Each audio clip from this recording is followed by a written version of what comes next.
Bismillahirrahmanirrahim. Assalamualaikum warahmatullahi wabarakatuh. Alhamdulillah. Alhamdulillahi farada siyam Ramadan li ibadihil muttaqin. Asyhadu an la ilaha illallah wahdahu la syarikalah. Al-malikul haqqul mubin.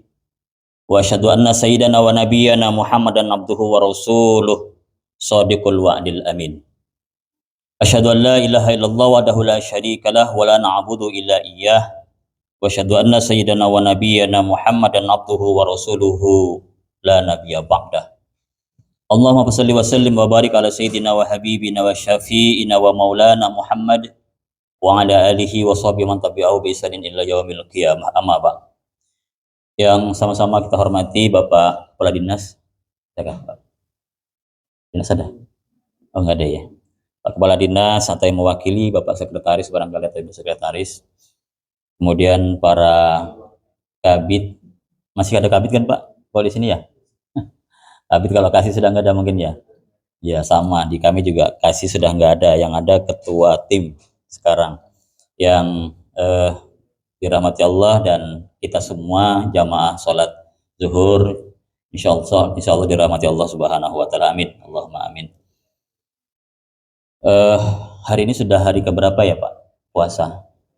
Ada yang ke-7, ada yang ke-8, ada yang ke-10. Kalau di Jogja kan sebagian sudah ada yang 10 kan Pak. Jadi kalau puasa kita ikut yang belakangan, kalau lebaran ikut yang paling duluan. Ya, setuju ya, setuju. Yang penting mohon maaf, jangan ketahuan tetangga sebelah. Ini relkon atau kekon. Nanti kalau kekonnya sudah 20 hari kita nanti. Jadi tinggal 10 hari atau 9 hari. Baik, Bapak dan Ibu yang dirahmati Allah Subhanahu wa taala. Kita sudah berpuasa, ada yang mungkin 7 dan 8 sesuai dengan keyakinan kita masing-masing. Dan kita sudah ketemu dengan Ramadan ini, ada yang mungkin, kalau di sini saya yakin nggak mungkin baru 5 tahun ketemu atau 10 tahun. Rata-rata mungkin sudah 20 tahun minimal atau 25 tahun bertemu dengan Ramadan. Berarti asumsi usia 30, 35 dan seterusnya. Bahkan mungkin ada yang sudah ketemu Ramadan 50 kali. Asumsi usia di 55 tahun sudah mulai puasa. Umur 5 tahun. Sudahkah kira-kira ketika kita bertemu dengan Ramadan setiap tahun ini ada peningkatan kualitas ibadah kita? Nabiullah Muhammad sallallahu alaihi wasallam menegaskan dalam sabdanya, "Man kana yaumuhu khairun min amsihi fahuwa rabi. Wa man kana yaumuhu sawa min amsihi fahuwa maqbun. Wa man kana yaumuhu qabihun min amsihi fahuwa mal'un." Jadi Nabi berujar dalam sabdanya itu, barang siapa yang hari ini, jadi puasa hari ini lebih baik dari puasa kemarin, puasa tahun ini lebih baik dari puasa tahun kemarin, puasa minggu ini lebih baik dari puasa minggu yang lalu dan bulan yang lalu, umpamanya begitu, maka dia termasuk orang-orang yang beruntung, kata Nabi. Lalu kemudian barang siapa yang puasa hari ini sama dengan kemarin, kualitasnya sama dengan minggu lalu, sama dengan tahun lalu, nggak ada bedanya, gitu-gitu aja. Yang penting bisa nahan lapar, nahan haus, sudah. Jadi sama dengan kemarin, maka termasuk orang-orang yang merugi, kata Nabi. Sama aja rugi. Sama saja rugi.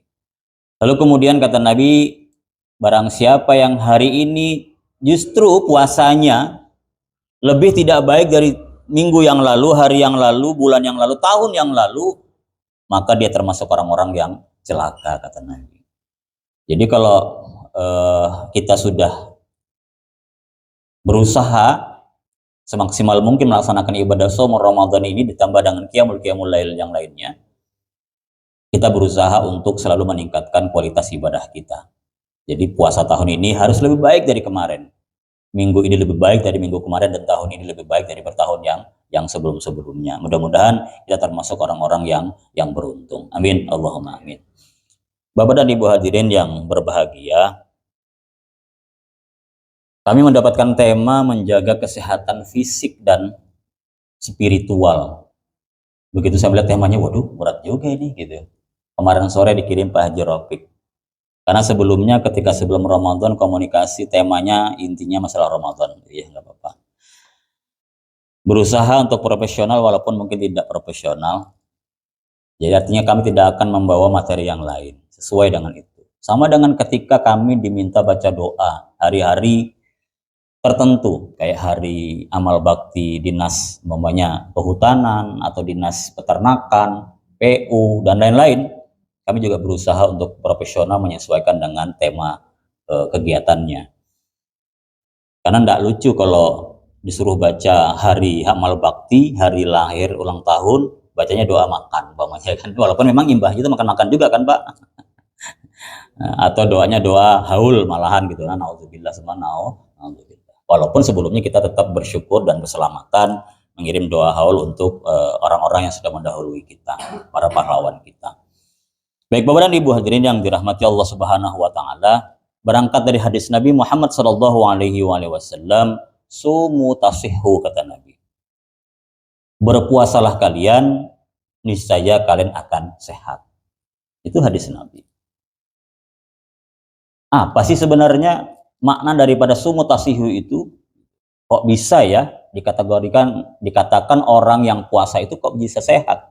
Padahal mungkin gitu. Mungkin bagi kita yang tidak terbiasa dengan puasa, dengan saum, apakah Senin, Kamis, ataukah mungkin puasa-puasa yang lainnya, ada yang bahkan mungkin puasa mutih, ada yang puasa Daud, sehari puasa nggak puasa,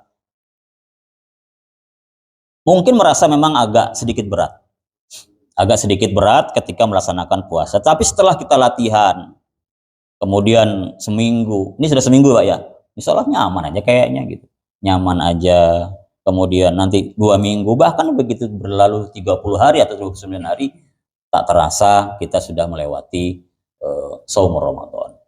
Nah, dari hadis ini, banyak para peneliti mencoba mengkaji apa sebenarnya hikmah, apa sebenarnya pelajaran di balik hadis Nabi sumu tasihhu itu. Bapak dan Ibu hadirin sekalian, jadi menurut penelitian, orang-orang yang sedang berpuasa itu salah satu manfaatnya adalah dapat menurunkan berat badan. Nah, ini yang paling sering dicari orang nih. Sampai-sampai ada orang yang beli obat, ya kan? Ada Herbalab, ada apa-apalah itu. Demi apa? Demi untuk supaya BB-nya turun, berat badan turun. Ternyata ada yang lebih ampuh daripada itu, ya kan? Nabi sudah mengajarkan kepada kita sumu tasihhu, berpuasa kalian, maka dengan puasa itu akan membuat sehat. Kenapa? Karena puasa kita banyak aturan ya, nanti kita sampai ke bawah itu. Jadi udahlah, yakin tidak yakin, kalau orang puasa itu rasanya nggak ada sih berat badannya naik, tuh nggak ada rasanya. Tapi kalau orang naik haji Pak, ada Pak. Kebetulan kami hampir setiap tahun mengurus jamaah haji, baik itu di asrama haji Balikpapan maupun di Arab Saudi. Tahun tadi juga 2023 kami berangkat. Itu banyak jamaah kita yang pulang itu timbangannya naik, banyak. Karena ternyata di sana haji kita ini kan rata-rata haji tamattu ya Pak. Tamattu itu adalah haji senang-senang kalau bahasa definisinya. Senang-senang itu kenapa senang-senang? Karena dia umroh dulu, ya begitu datang umroh dulu, setelah umroh dia bebas melepas pakaian ihramnya, kemudian dia melaksanakan haji. Jadi dia hajinya tamattu. Jadi umrah dulu baru haji. Nah, ini dikatakan haji tamattu, haji bersenang-senang. Ada orang yang mengartikan lagi tamattu itu apa? Tangi mangan turu. Kenapa? Karena dia datang ke sana itu Pak, mohon maaf, ya kan, sampai sana ibadah, tidur, habis tidur makan, bangun lagi ibadah lagi, kayak gitu aja terus. Ya karena memang kesana kan tujuannya ibadah ya Pak ya. Mungkin yang sudah haji merasakan itu, yang sudah pernah umroh merasakan, yang sudah haji itu merasakan. Makanya ada yang mengatakan tamattu itu tangi mangan turu. Jadi kalau kesana cuma tidur aja ngapain kan gitu. Nah, jadi Bapak Ibu, Ternyata ada jamaah kita itu ketika kita tanya, gimana Pak? Makannya cocok? Cocok katanya. Ternyata memang di Indonesia apa aja dimakan. Cocok Pak. Ketemu daging onta, cocok. Ketemu kambing, cocok. Ayam, cocok. Ya kan? Antam terus, semua makan. Tapi bagi orang-orang yang sulit memang di Indonesia mungkin makan ayam milih-milih, makan daging juga mungkin milih-milih, dan seterusnya, sampai sana aja begitu. Pulang biasanya turun 5 kilo, 3 kilo. Saya sendiri tugas waktu itu turun sekitar 7 kilo, Pak. Turun itu bukan karena nggak makan, tapi karena memang aktivitasnya yang luar biasa. Jadi kami kegiatan full 24 jam itu hampir selalu ada jamaah datang keluar, sehingga kami harus gantian mengurus jamaah dan betul-betul waktu istirahatnya sangat kurang. Itu yang menyebabkan berkurangnya timbangan. Jadi seperti itu. Nah, jadi puasa itu salah satu manfaat yang kita dapatkan cuma-cuma lah bagi orang yang berpuasa adalah menurunkan berat badan. Nah, jadi kalau ada umpamanya kita yang obesitas umpamanya, ya berpuasa itu salah satu cara yang paling efektif, insya Allah. Itu sesuai dengan anjuran Nabi Allah Muhammad SAW. Lalu yang kedua adalah Bapak dan Ibu sekalian, saya mungkin nggak terlalu panjang ya kaitan dengan masalah kesehatan ya, nanti kita fokusnya di spiritual.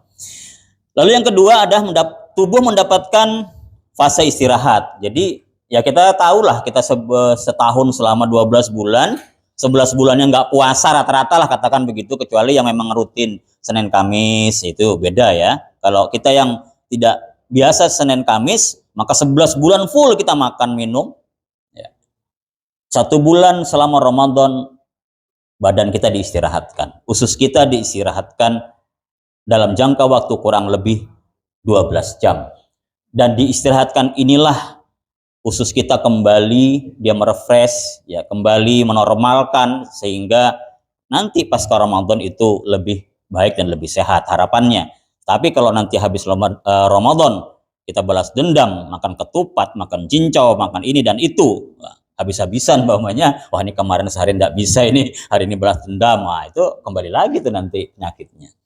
Nah, lalu yang ketiga Bapak dan Ibu sekalian, bahwa puasa ini bisa menjadi wasilah atau sebab detoksifikasi, jadi pengeluaran racun-racun yang jahat di dalam tubuh kita. Di selama kita berpuasa 12 jam itu kurang lebih tubuh kita ini ditoksinasi, jadi racun-racun yang jahat itu dikeluarkan melalui puasa. Karena apa? Karena waktunya panjang, 12 jam itu pencernaan sudah bisa mencerna dengan baik, bisa istirahat seperti istirahat. Berbeda dengan kita kalau nggak puasa, pagi umpamanya kita sarapannya pagi nasi kuning berjubung lagi umpamanya, sudah lauknya telur, kadang-kadang hanya 3 Pak, ada haruan, ada hintalu, ada hayam. Nah ya kan. Lauknya itu apa? Lauknya Pak? 3H ya. Apa itu 3H?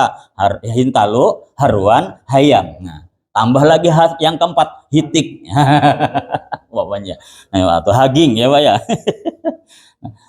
Udah gitu sampai kantor, 7:30 sampai kantor, jam 9 datang gorengan lagi Pak. Belum lagi gorengan pisangnya, belum lagi ote-otenya, belum lagi, aduh Masya Allah, belum untuk-untuknya. Ya kan, gaspol. Belum lagi nanti jam 11 lewat atau jam setengah 12 sudah persiapan kita makan siang. Atau zuhur dulu baru kita makan siang dan lain-lain lah, macam-macam lah, tergantung kita. Itu usus kita kan, pencernaan kita hampir nggak ada istirahat sama sekali. Hampir nggak ada istirahat sama sekali. Oleh karenanya ketika kita Ramadan, itu diistirahatkan 12 jam, itu luar biasa manfaatnya bagi tubuh kita. Kemudian selanjutnya adalah memicu sel-sel induk kita untuk memproduksi sel darah putih. Jadi ketika pencernaan sudah istirahat, itu memicu sel-sel induk di dalam tubuh kita menimbulkan sel-sel darah putih untuk memerangi virus-virus yang ada, infeksi yang ada di tubuh kita. Nah, kemudian mengendalikan nafsu makan. Jadi bukan menahan atau membatasi makan, tidak, tapi mengendalikan. Jadi kita kendalikan, karena kadang-kadang kita ini suka kalap kan Pak orangnya kan. Begitu buka puasa aja melihat cendol, melihat pisang hijau, melihat kolak, melihat apa aja semuanya kan kepengen tuh siang itu kan. Begitu ternyata kita buka baru segelas, ternyata udah kenyangan. Nah, itu. Jadi kita memang harus diatur pola makan kita supaya sehat. Nah, itu manfaat diantaranya. Lalu kemudian menjaga kesehatan kulit. Nah, luar biasa di sini. Menjaga kesehatan kulit karena selama 12 jam pencernaan kita istirahat itu dia tidak kelelahan, maka ternyata dia berefek kepada apa namanya kulit ya. Jadi kalau kita memproduksi habis-habisan tanpa henti, itu banyak racun terjadi, dan racun itulah yang menimbulkan menurut kesehatan ya, menurut kesehatan itu yang sering menimbulkan, mohon maaf, kadang-kadang tumbuh-tumbuh jerawat dan lain-lain. Itu salah satunya ya. Dan penyakit-penyakit yang lainnya. Lalu kemudian mengurangi resiko diabetes tentu Bapak Ibu, karena kita puasa biasanya mengurangi juga karena asupan kita paling terbatas ya, ketika berbuka mungkin minum yang manis dan seterusnya, kemudian ketika sahur, tetapi itu tidak melebihi, dan kita puasa di siang harinya itu bisa mengurangi resiko kena diabetes. Lalu membantu menjaga kesehatan mental, menjaga kesehatan jantung kita. Jadi luar biasa Bapak dan Ibu sekalian manfaat daripada kita berpuasa ini. Lalu bagaimana tip kita agar selama Ramadan ini sehat, Bapak dan Ibu? Jadi ada yang mungkin beranggapan, berasumsi puasa ini lemes, gitu, loyo, letoy dan segala macam. Maka ada anjuran baginda Rasulullah Muhammad SAW supaya kita selama bulan Ramadan ini tetap sehat, tetap bugar. Yang pertama adalah menyegerakan berbuka, Bapak dan Ibu. Jadi ini sunnah Nabi, ketika sudah beduk waktunya kita berbuka, jangan malah dilambat-lambatin. Ah, kuat kok masih, gawean masih banyak, mamanya kan nanggung, dan seterusnya. Walaupun hanya seteguk air, buka dulu. Segerakan berbuka. Nah, itu sunnah Nabi. Ya Bapak Ibu, jadi jangan sampai kita walaupun kita ibadah sampai tengah malam pun nggak ada Bang orang rasanya tuh puasa atau meninggal dunia itu nggak ada Bang. Cuman kan ini sunnah. Karena ini sunnah baginda Rasulullah, maka ketika waktunya berbuka, segeralah berbuka. Kemudian yang kedua, lawannya segera mengakhirkan sahur. Nah, kalau kita dianjurkan segera berbuka, maka justru sahur diakhirkan. Jangan kita bukanya jam 11, sahurnya jam 2. Umpamanya nih. Apa itu ceritanya kira-kira tuh? Jam 11 makannya tuh, berbuka. Kan ada orang-orang kadang-kadang yang suka, Pak, saya kalau berbuka tuh nggak bisa makan. Makannya nanti habis terawih. Habis terawih katakanlah jam 10, baru makan. Nanti jam 2 sahur sudah. Lalu kan deket banget jaraknya itu. Nah, artinya tidak sunnah. Gitu ya. Jadi kalau sunnah Nabi itu diakhirkan. Diakhirkan tuh menjelang waktu imsak. Begitu imsak sudah selesai kita bersahur. Nah, jadi Bapak dan Ibu, ini adalah bagian-bagian sunnah Nabi yang insya Allah kalau kita lakukan, kita laksanakan, ini menjadi menjaga tubuh kita tetap sehat. Nah, kemudian selanjutnya dalam sahur itu kata Nabi adalah barokah. Jadi jangan sampai kita nggak sahur. Ya, kalaupun mungkin jam 2 sudah makan, jam 4 itu bangun lagi lah. Walaupun sekedar mungkin yang suka ngopi ya minum kopi, yang suka mungkin minum teh ya minum teh dan seterusnya. Lalu kemudian yang ketiga, konsumsi makanan yang bergizi. Nabi menganjurkan kepada kita berbuka dengan kurma, dengan yang manis-manis. Kurma itu juga kalau bisa juga jumlah yang kita makan pun dalam jumlah yang ganjil, 1, 3 dan seterusnya. Karena itu menjadi obat Bapak dan Ibu semua. Ya. Kemudian yang selanjutnya adalah istirahat yang cukup. Nah, istirahat yang cukupnya dia sesuai dengan kebutuhan kita. Kita kan bekerja Bapak Ibu sebagai pegawai negeri, sebagai P3K, ASN. Ya, kita butuh istirahat malam dan siang. Jadi istirahat secukupnya. Ada juga orang yang berpuasa mulai habis sahur, mending salat subuh. Ini kadang-kadang tidak salat subuh, bablas sampai menjelang buka baru bangun. Nah, itu bukan cukup, namanya overdosis. Rupanya puasa itu dibikin tidur seharian karena mungkin Sabtu Minggu libur, ya kan? Nggak begitu juga lah, ya kan? Nggak begitu juga. Jadi istirahat yang cukup. Insya Allah dengan istirahat yang cukup maka kondisi tubuh kita menjadi fit kembali.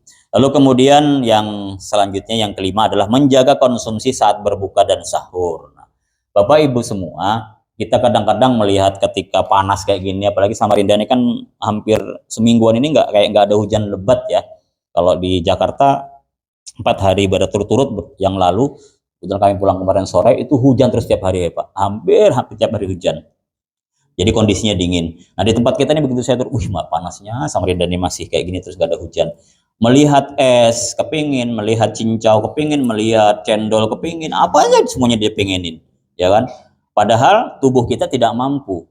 Ketika tubuh kita tidak mampu, kita paksakan Kalau saya terus terang Bapak dan Ibu, ketika buka kena es sudah, biasanya besok nggak bisa ngimami, nggak bisa lagi azan dan segala macam karena kena apa namanya flu dan tenggorokan. Tapi bagi yang kuat sih aman aja. Apalagi yang sudah amandelnya di buang, nah itu biasanya nggak bisa nggak makan tanpa es. Biar pagi, biar sahur, tetap es. Ada teman saya yang begitu. Ya itu tergantung kita semua. Tetapi memang pada umumnya bagi kita yang umum ya, memang sebaiknya kita berbuka. Tentu kita harus memilih-milih dalam artian tidak boleh langsung kena yang hal-hal yang sensitif barangkali dengan tenggorokan kita dan kesehatan kita. Kalau yang tahan ya silahkan, nggak ada masalah. Jadi memang sebaiknya kalau kita berbuka itu ya nggak langsung gaspol, langsung makan wadai sebehemat-hematnya gitu kan, sebanyak-banyaknya, kemudian melihat nasi masih ada nasi padang, ada nasi rawon dan segala macam, ya dimakan juga dalam waktu yang bersamaan, waktu yang dekat, wah kasihan. Punya gasnya gaspol terus gitu. Padahal memang setelah baiknya kita berbuka, setelah berbuka kemudian kita sholat maghrib dulu. Nah setelah sholat maghrib barulah kita makan berat. Ya, beda dengan anak kos ya Pak ya. Paginya makan, kalau nggak puasa, paginya makannya bukan mie Pak, makannya paginya dia soto, siang rawon, malam ya. Cuman dalam bentuk mie semua emang.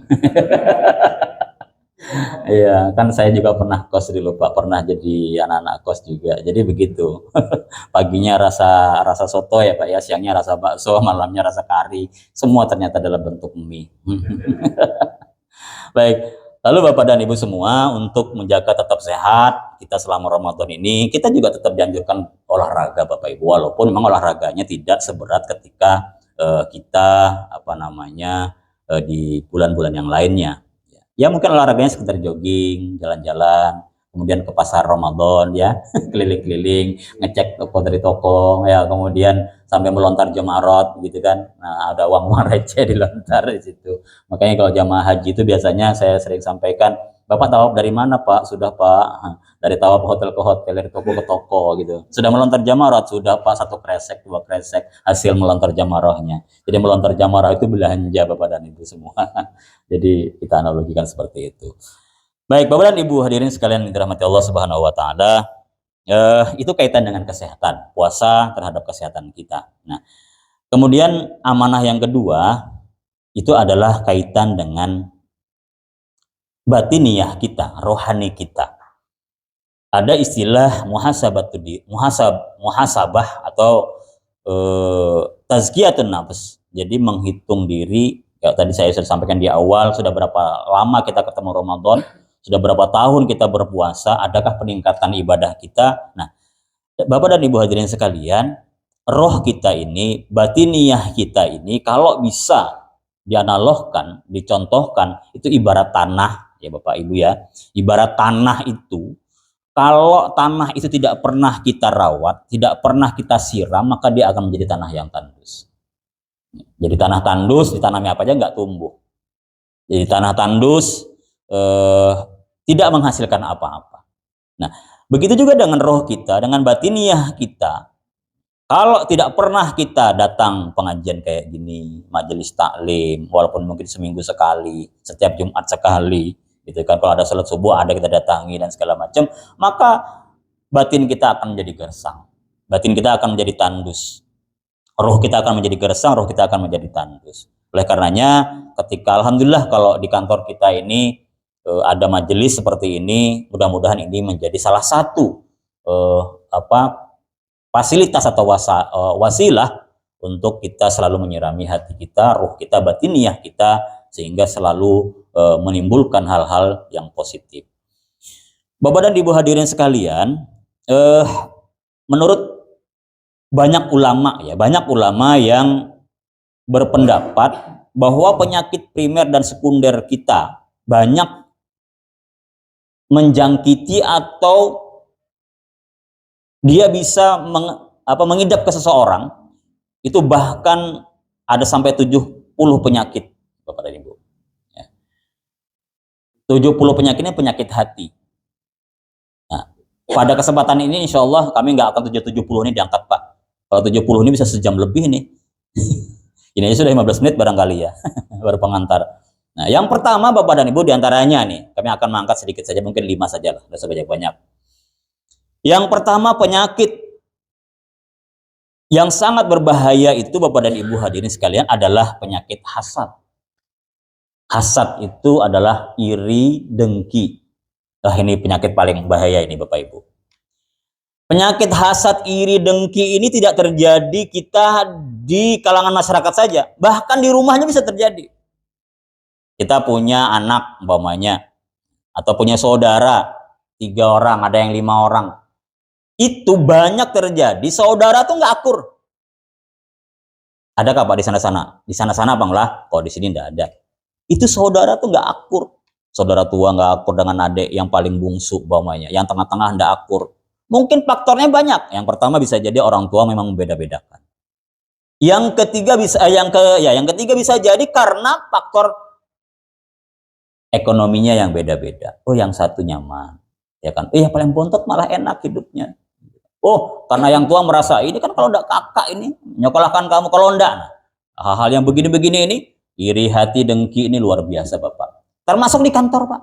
Tapi di sini nggak ada. Di sana-sana, di sebelah-sebelah. Banyak Pak, ada baru P3K sudah bisa beli motor, umpamanya, ya kan? Yang sudah PNS 10 tahun, yang sudah ASN 15 tahun belum bisa beli motor, rumah masih ngeredit, rumah masih nyewa umpamanya Pak ya, tapi di sana-sana. Itu kalau dengki, iri hati itu luar biasa tuh. Habis itu belum lagi, ini baru PNS-nya sekian tahun, tiba-tiba langsung dipromosikan menjadi kasub umpamanya, atau kepala seksi dulu, sekarang nggak ada lagi, aman dah. Kalau dulu kan begitu, ada kasub, ada kasih dan segala macam, eselon 4, sekarang udah nggak ada lagi. Kalau dengki, iri hati ini merasuk kepada seseorang, nggak pandang bulu dia, temankah dia, saudarakah dia, serumahkah dia, luar biasa ini menghancur. Wah, baru aja jadi kasubsi, baru aja jadi ketua tim, harap sudah bermobil. Wah, nih, nggak dongkol nih Pak, iri hati ini sudah nih, mulai nih. Baru aja gitu. Mohon maaf Pak, di sana-sana tuh gitu. Terjadi tuh Pak. Dan ini memang betul-betul ternatural lah, ada yang begitu-begitu gitu. Tapi kecuali tempat kita ini kan itu. Gelisah dia melihat tetangganya beli kendaraan. Gelisah dia melihat sebelahnya, kursi sebelahnya sama-sama kursinya, sama-sama mejanya, kantornya sama, jam masuknya sama. Tapi ternyata rezekinya berbeda-beda. Kita nggak tahu Pak, si A si B ini tiba-tiba dia dapat Haji Mansur, hajinya halamannya kena gusur. Ya kan nggak tahu kita Pak, ya kan Pak? Kita nggak tahu sebelah kita ini hajinya Haji Abidin. Umpamanya kalau dia naik haji atas biaya dinas, kan nggak tahu kita. Pak Gubernur tiba-tiba memberi hadiah, umpamanya kepala dinas atau sekretaris atau siapa, bisa aja. Namanya PHD, petugas haji daerah Pak, bisa. Kenapa enggak? Ya kan Pak? Kita nggak tahu sumbernya, asal-usulnya. Lalu, duit dari mana tuh? Nah, kan iri hati ini, dengki ini, hasad ini bahaya. Masya Allah. Jadi kita melihat orang tuh selalu kurang, selalu salah. Nah, ini kalau iri hati nih, bahaya Pak. Jadi ini betul-betul harus kita jaga, jangan sampai seperti itu. Padahal pian tidak tahu motornya yang dibeli, mobil yang dibeli, DP-nya paling-paling 15 juta. Ya kan? Setiap di klakson bunyinya kredit, kan tidak tahu. Ya kan? Taunya begitu melihat pakai mobil aja, aduh, sangit. Ya kan, dengan tetangga, Masya Allah. Padahal begitu dinyalakan klakson, kredit. Nah, kita tidak tahu. Yang mikirkan di sebelah kita, tetangga kita setiap bulan berapa dia harus setoran. Ya kan, terlambat sedikit datang orang debt collector ke rumah. Itu lari-lari sembunyi-sembunyi. Nah, nanti kalau ada yang nyari datang, bilang bapak belum pulang. Padahal orangnya sembunyi di dalam. Itu karena takut didatangi debt collector. Yang nggak punya mobil, yang nggak kredit, santai aja. Ya kan, bawa sepeda motornya butut, pulang. Andak di pasar nggak ada orang nyuntan Pak. Nggak ada orang ngambil. Pakai helm butut, taruh aja biar di pasar nggak ada orang ngambil. Coba helmnya bagus-bagus, GMT dan lain-lain itu, baru sudah dimasukkan dalam jok, sudah dipotong orang nggak sih? Nah itu. Jadi kalau kita nggak iri hati, nggak dengki, menerimalah dengan apa yang ada, itu insya Allah luar biasa. Karena penyakit dengki, iri hati ini luar biasa Pak. akibatnya. Ya, jadi kita melihat orang tuh kayaknya salah terus gitu, ya kan? Melihat orang beli motor, wah dari mana tuh duitnya? Orang loh mungkin dapat tadi itu gusuran, dapat mungkin apa ya kan, warisan, tidak tahu kita. Nah, Bapak dan Ibu hadirin yang dirahmati Allah Subhanahu wa taala, jadi ini penyakit yang luar biasa dan ini banyak menjangkiti masyarakat kita. Mudah-mudahan tidak terjadi di kita yang ada di tempat ini, Bapak dan Ibu. Amin. Lalu selanjutnya, yang juga tidak kalah penting harus kita hindari penyakit hati yang kedua ini adalah penyakit takabur. Takabur itu tinggi hati, sombong. Biasanya orang-orang yang seperti ini susah menerima nasihat, susah menerima pendapat orang lain. Pendapatnya yang selalu bujur, wah ini repot dah ini urusan. Nah, kalau yang kayak gini-gini jadi pimpinan biasanya itu pokoknya nggak mau dia, nggak mau tahu, harus begini. Nah, orangnya sombong, padahal yang hanya boleh sombong itu hanya Allah Subhanahu wa taala. Bayangkan kita Pak, ketika kita naik sepeda motor tanpa helm, bawahnya tuh pakai helm juga bisa terjadi. Karena debu yang nggak kelihatan aja kecilnya kayak gitu luar biasa, kita udah bingung udah bisa ngelihat, berhenti dulu kita, usap-usap, lap-lap dulu, ya kan? Gimana kalau seandainya yang lompat itu tadi bukan debu, batu? Ya Allah, bisa dia bayangkan kan Pak? Artinya buat apalah kita sombong gitu kan? Buat apa kita sombong walaupun kita mungkin punya jabatan, punya karir yang bagus, semua itu titipan dari Allah Subhanahu wa taala. Kalau kita bisa pertanggungjawabkan dengan baik, itu jadi husnul khatimah. Tapi kalau tidak bisa kita pertanggungjawabkan, maka itu justru menjadi azab kita nanti, nauzubillah summa nauzubillah. Nah, jadi tidak perlulah kalaupun kita mungkin punya harta, punya jabatan, pangkat dan segala macam, kemudian kita bersombong-sombong buat apa? Karena memang yang patut sombong itu hanya Allah Subhanahu wa taala. Kalau Allah menghendaki kun fayakun, tiba-tiba mohon maaf pangkat dicopot, jabatan dicopot, kekayaan dihilangkan oleh Allah sebentar saja. Allah menghilangkan. Kemudian yang ketiga, Bapak dan Ibu hadirin yang dirahmati Allah, penyakit tamak juga harus kita hindari. Tamak ini serakah bin rakus, bin apalagi itu. Ya, jadi tamak dia. Ya, jadi kalau sudah tamak ini merasuki seseorang, biasanya dia akan menghalalkan segala cara. Mau halal haram, makanya kadang-kadang bahkan semboyan dia, jangankan yang halal Pak Ustadz, yang haram aja susah katanya. Apalagi yang halal. Jadi kalau orang yang tamak rakus ini seperti itu pendapatnya. Lalu kemudian yang keempat, Bapak dan Ibu hadirin sekalian, penyakit yang harus kita hindari adalah penyakit bakhil. Bakhil itu adalah pelit bin kikir binti pentil. Pentil. Kenapa dikatakan pentil? Pentil Pak, sepeda ya. Kita punya sepeda, punya motor, punya mobil. Pentil itu sifatnya Pak, kalau kita masukin angin tuh, terus masuk terus, tapi susah keluar. Coba. Kecuali dia keluar nanti kalau bocor. Kena paku, kena kayu, kena apa begitu. Nah, dia baru keluar. Keluarnya terpaksa Pak.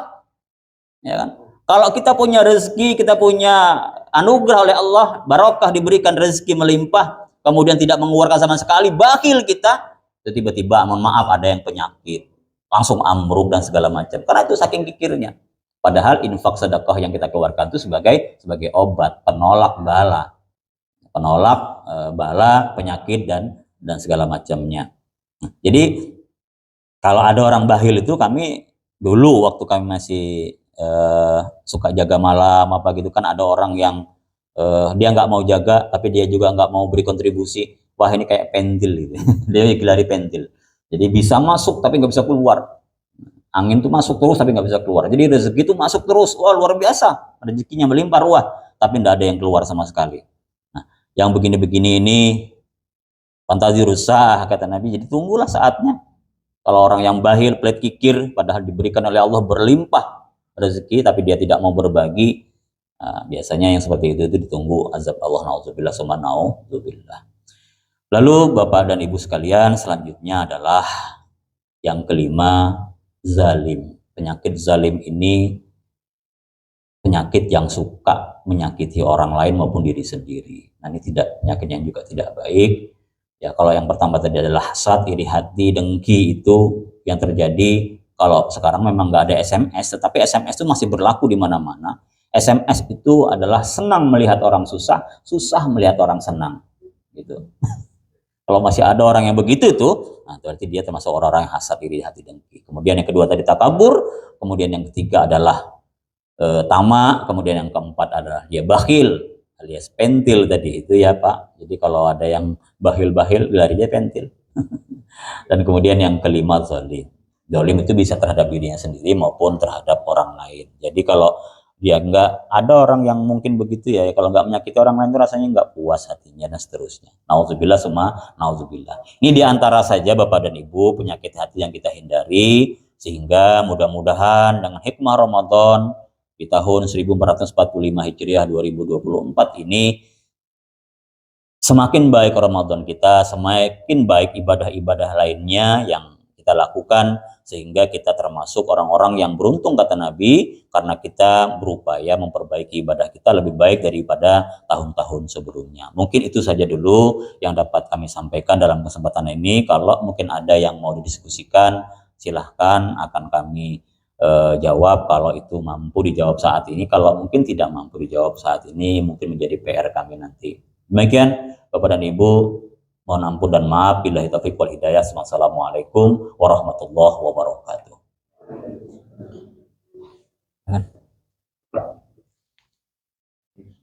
Terima kasih Pak Ustadz.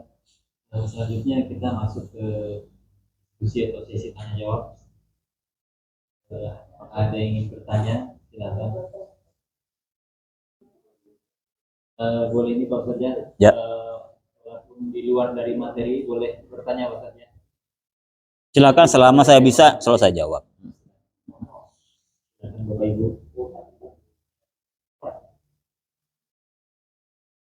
Udah pada mengerti. Atau ngantuk apalah. Ini jam rawan soalnya, ini kan jam rawan ya. Ya silakan Pak.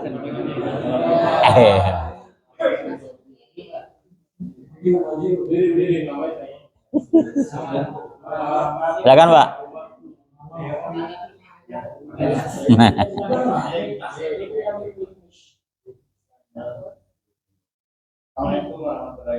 Waalaikumsalam warahmatullahi wabarakatuh.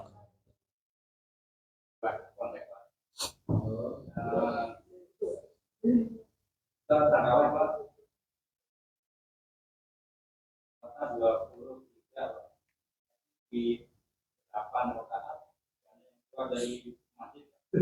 Nah, sementara saat 8 itu kita kan ada imamnya Pak. Nah, setelah kita yang 3, yang 8 tadi berarti dia akan dengan 3 dan 3 memakai imam. Itu hubungan berapa? Dari rumah. Itu aja dulu Pak. Baik, Bapak dan Ibu sekalian, terima kasih ya Pak. Pertanyaan luar biasa ini. Berarti Bapak ini istiqomah nih 20 rakaat, 23 dengan witir ya Pak. Jadi begini Pak. Ibadah sunnah ini kan memang ibadah yang baik kita lakukan. Baik kita lakukan, namanya sunnah itu kan berarti kalau dilakukan pahala, kalau ditinggalkan tidak apa-apa, berbeda dengan yang wajib. Lalu Bapak dan Ibu semua, kadang-kadang kita ini juga tidak banyak yang tahu, tapi banyak juga yang tahu. Mana ibadah yang kita utamakan, mana ibadah yang bukan tidak utama, tetapi kadang-kadang kita ngejar sesuatu, tetapi kita tinggalkan yang utama. Salah satu contoh, kita ngejar taraweh, tapi kita meninggalkan sholat sunnah ba'diyah isya. Nah, itu salah satu. Salat sunnah ba'diyah itu padahal lebih tinggi daripada, derajatnya lebih tinggi daripada taraweh. Contoh yang lain Pak, kita ini sibuk menyiapkan hidangan hidangan besok hari raya, ya kan? Karena besok mau lebaran, sudah takbiran, ngecat belum selesai, wah ngecat. Ibu-ibu yang bikin kue belum selesai, selesaikan bikin kue. Masukkan toples, kalau kan gampang sekarang Bu ya, tinggal gosen dan segala macam, nyampe di rumah kan enak sekarang. Oh dulu kan menyiapkan makanan macam-macam, belum lagi besok buat makanannya ada soto, ada buras, ada macam-macam. Begitu sudah menjelang subuh ambruk tepar, kuyuhan, ya kan? Ini ngejar yang hal-hal yang mohon maaf tidak penting, dalam artian penting semua ya Pak, tetapi kan masih ada yang lebih penting. Tiba-tiba subuhnya kita lewat. Itu kadang-kadang kita banyak yang begitu Pak, banyak yang abai terhadap hal-hal yang justru lebih pokok. Nah, kaitan dengan jumlah rakaat tadi memang kan ini berbeda-beda hilafiyah ya Pak ya. Jadi ini masalah hilafiyah. Jadi ya silahkan yang mau melanjutkan 20 silahkan, dan memang terjadi seperti itu. Umumnya yang terjadi di masjid-masjid yang pelaksanaannya 20 begitu 8, yang memang dia pahamnya pengen mengambil 8, dia keluar. Dalam artian keluar dari saf. Ya, keluar dari saf dan kemudian dia melanjutkan sholat witir sendiri. Tapi kadang-kadang ada juga yang tidak witir Pak. Dia pulang ngaji dan seterusnya, dia malam dia sholat lagi. Ada sholat taubat, sholat hajat dan segala macam.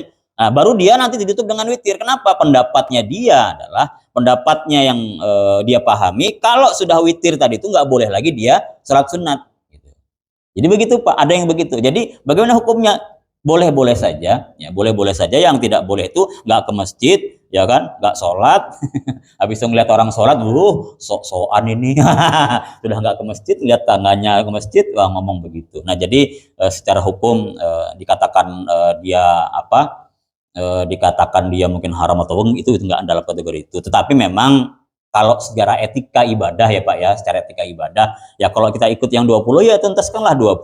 Kalau kita mau ikut yang 8 ya berarti kita cari masjid yang 8. Oh Pak jauh Pak, nah itu sudah masalahnya. Kan daripada di rumah ya gitu. Jadi memang itu tidak terkena hukum apa-apa. Jadi seperti itu Bapak dan Ibu semua. Jadi masalah ibadah ini memang sesuatu yang sesuai dengan keyakinan kita. Jadi kalau kita yakin 8 ya ikuti 8, kalau kita yakin 20 ikuti 20. Yang penting kita saling menghormati satu sama yang lain. Jangan yang 20 merasa wah ikam nih 8 ya cemen gitu ya namanya kan. Yang 20 dong hebat. Belum tentu, karena ketika kita berbicara 20 tuh hebat dengan mohon maaf keangkuhan dan kesombongan tadi, merasa supaya kita dilihat mamanya, oh hebatnya Bapak inilah 20 terus puasanya lah gitu kan. Tarawihnya gitu kan. Nah, itu nggak benar juga gitu kan. Kita ke masjid bukan karena Allah tetapi karena mungkin ingin dipuji dan segala macam. Barangkali itu nggih Pak. Jadi mohon maaf tidak ada hukum secara syar'i dia apakah batal ataukah mungkin makruh dan segala macam, tetapi memang dari etika adab sebaiknya memang kalau kita sholat di 20 ya ikuti imam sampai selesai begitu. Barangkali itu. Dan ada yang 8 bahkan kadang-kadang begitu 8 dia mundur karena dia merasa kepingin melanjutkan 20 dia mundur. Banyak Pak. Di 8 rakaat dia nggak ikut witir, dia mundur, dia keluar. Kenapa Pak mundur? Saya nanti mau lanjut lagi sendiri dan seterusnya. Seperti itu, silahkan. Jadi tergantung keyakinan kita dan kekuatan kita masing-masing. Ya bisa jadi mungkin karena 8 dia nggak kuat Pak, grekeli kata orang Jawa, kakinya udah mulai gemetaran. Imamnya kepanjangan. Ayat pertama Ar-Rahman, kedua Al-Waqiah. Wah iya hancuran. Ya kan kayak ternyata terobsesi ketika melamar istri dulu kan, ya ketika melamar istri itu kan anaknya kiai Pak. Begitu ngelamar anaknya kiai itu oleh kiai dites, kamu hafal apa surah-surah katanya. Yang satu saya hafal Pak, namamu siapa, ternyata namanya sesuai dengan surah, nama saya Anas Pak, hafalnya surah Anas. Kalau tuh benar-benar nyaman aja ya kan, pendek. Nama saya Wahab Pak, jadi surahnya surah Al-Lahab, oh pendek. Segitu namanya dia Imron, surah Al-Imron itu kan panjang Pak. Waduh, ini kalau membaca surah Al-Imron kacau. Tapi saya dipanggil Pak Kulhu katanya kayak gitu. Supaya pendek-pendek aja gitu. Oh, jadi baca imam juga harus ngerti kondisi jamaah kita. Apalagi masjid-masjid yang di pinggir-pinggir jalan itu kan Pak banyak orang-orang yang musafir ya, banyak musafir. Kalau di perumahan sih kurang lebih lah. Kalau di perumahan kan biasanya memang orang perumahan, orang komplek yang memang sudah pulang, dia bisa larut malam nggak masalah. Tapi kalau yang di pinggir-pinggir jalan itu kebanyakan musafir. Kadang-kadang mereka yang penting dia ikut sholat, kemudian dia segera beraktivitas lagi ya yang lain. Maka kalau imamnya juga tidak mengerti dengan kondisi jamaahnya, itu tadi surah pertama Ar-Rahman, kedua Al-Waqiah, lanjut lagi surah bla bla bla, sudah habis jamaah kita. Barangkali itu Pak yang dapat Ulun sampaikan, mudah-mudahan ada manfaatnya buat kita. Ya. Lagi ada Pak? Silakan.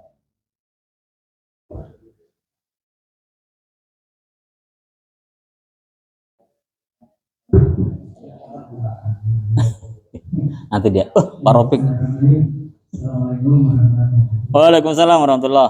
Nah, suhunya nih.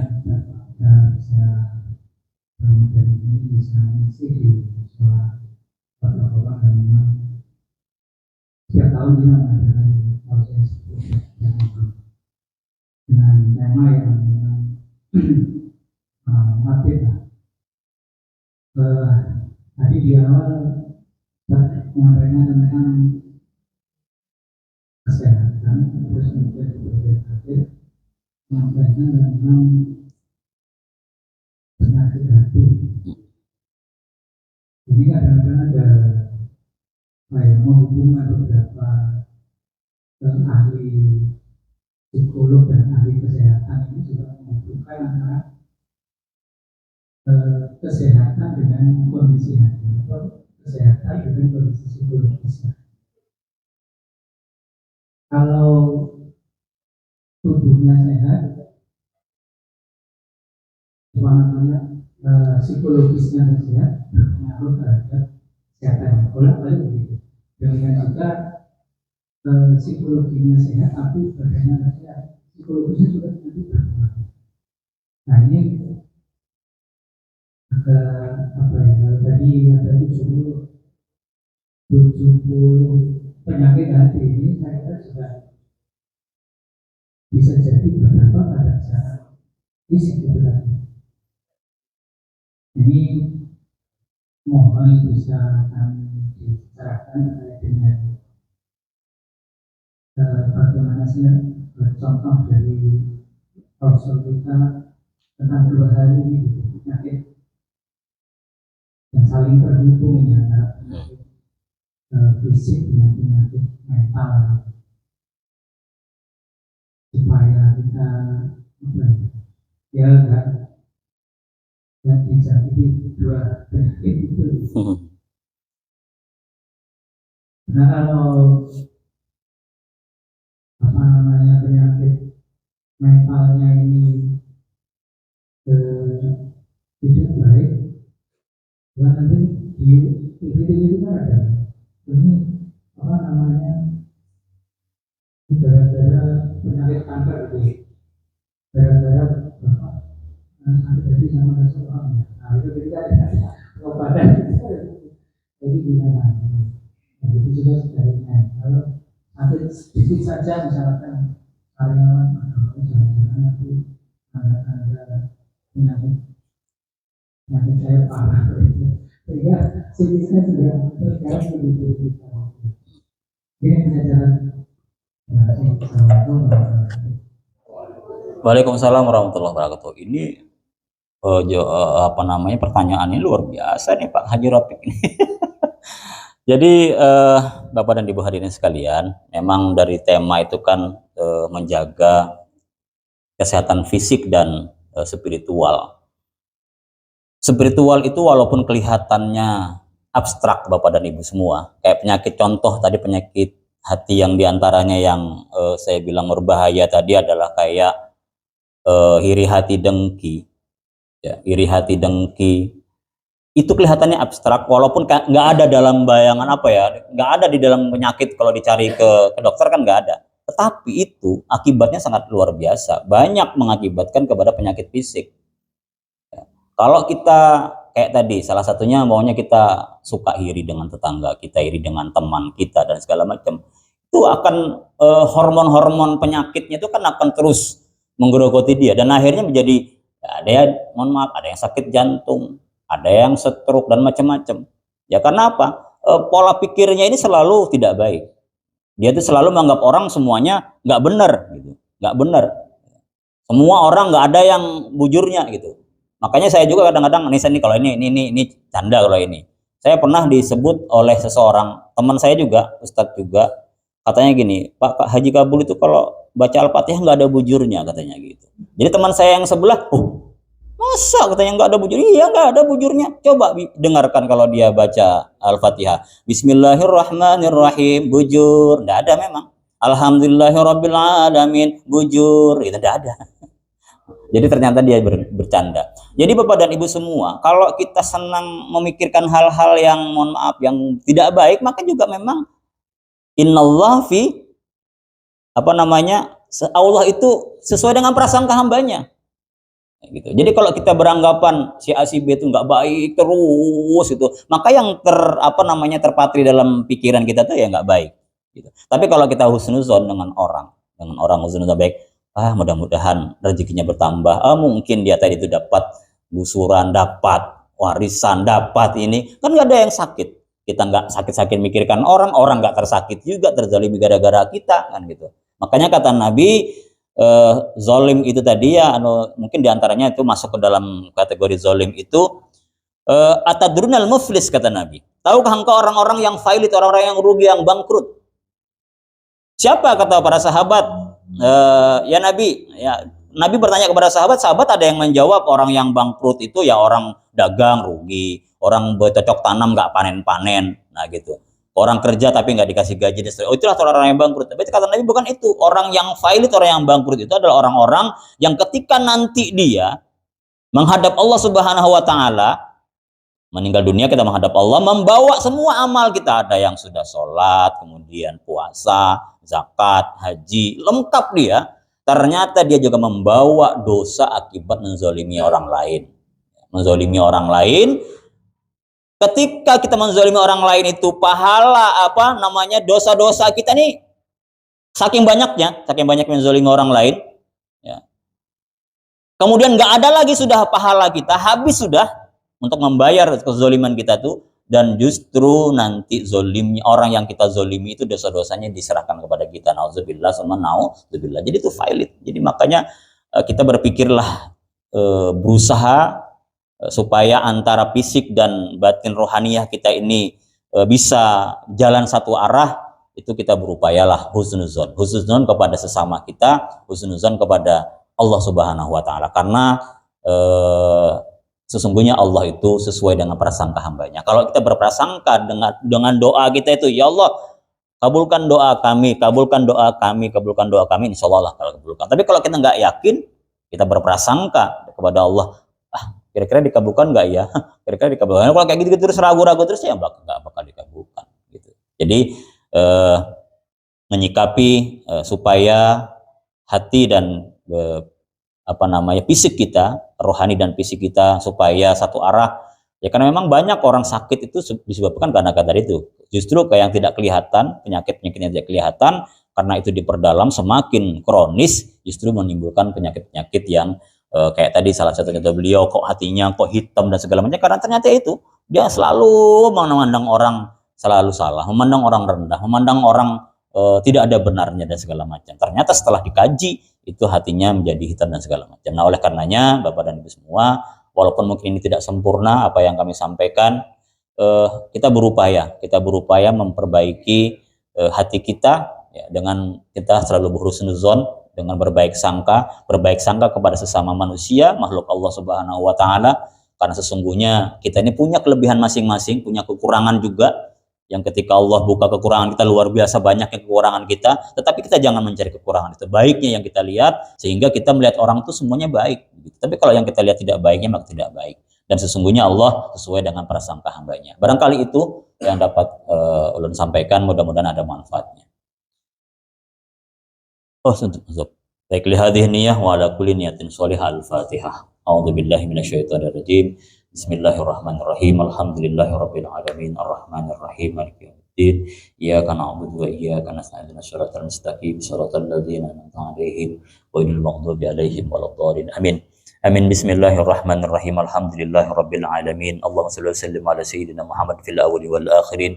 Wa sallim radhiyallahu tabaraka wa ta'ala an sadatina ashabi rasulillahi ajma'in. Allahumma antas salam wa minkas salam wa ilaika ya'udus salam. Fahina rabbana bis salam wa dakhinal jannata daras salam. Tabarakta rabbana wa ta'ala ya zal jalali wal ikram. Allahumma inna nas'aluka ridhaka wal jannah wa na'udzubika min syakhatika wan nar. Allahumma innaka 'afuwun karimun tuhibbul 'afwa fa'fu anna wa an walidina wa an jami'il muslimin wal muslimat wal mu'minin برحمتك يا أرحم الراحمين اللهم إنا نسألك إيمانا دائما ونسألك قلبا خاشعا ونسألك يقينا صادقا ونسألك علما نافعا ونسألك عملا صالحا مقبولا ونسألك دينا قيما ونسألك خيرا كثيرا ونسألك شكرا على العافية ونسألك تمام العافية ونسألك الغنى عن الناس اللهم يا الله ربنا تقبل منا صلاتنا وصيامنا وزكاتنا وقيامنا وركوعنا وسجودنا وقيامنا وتخشعنا وتضرعنا وتعبدنا يا الله تمم تقصيرنا يا الله يا رحمن يا رحيم برحمتك يا أرحم الراحمين اللهم إنا نعوذ بك من علم لا ينفع ومن قلب لا يخشى ومن نفس لا تشبع ومن دعاء لا يستجاب ربنا آتنا من لدنك رحمة وهيئ لنا من أمرنا رشدا ربنا آتنا في الدنيا حسنة وفي الآخرة حسنة وقنا عذاب النار وصلى الله على سيدنا محمد النبي الأمي وعلى آله وصحبه وبارك وسلم بدلي سبحان ربك رب العزة عما يصفون وسلام على المرسلين والحمد لله رب العالمين تقبل الله منكم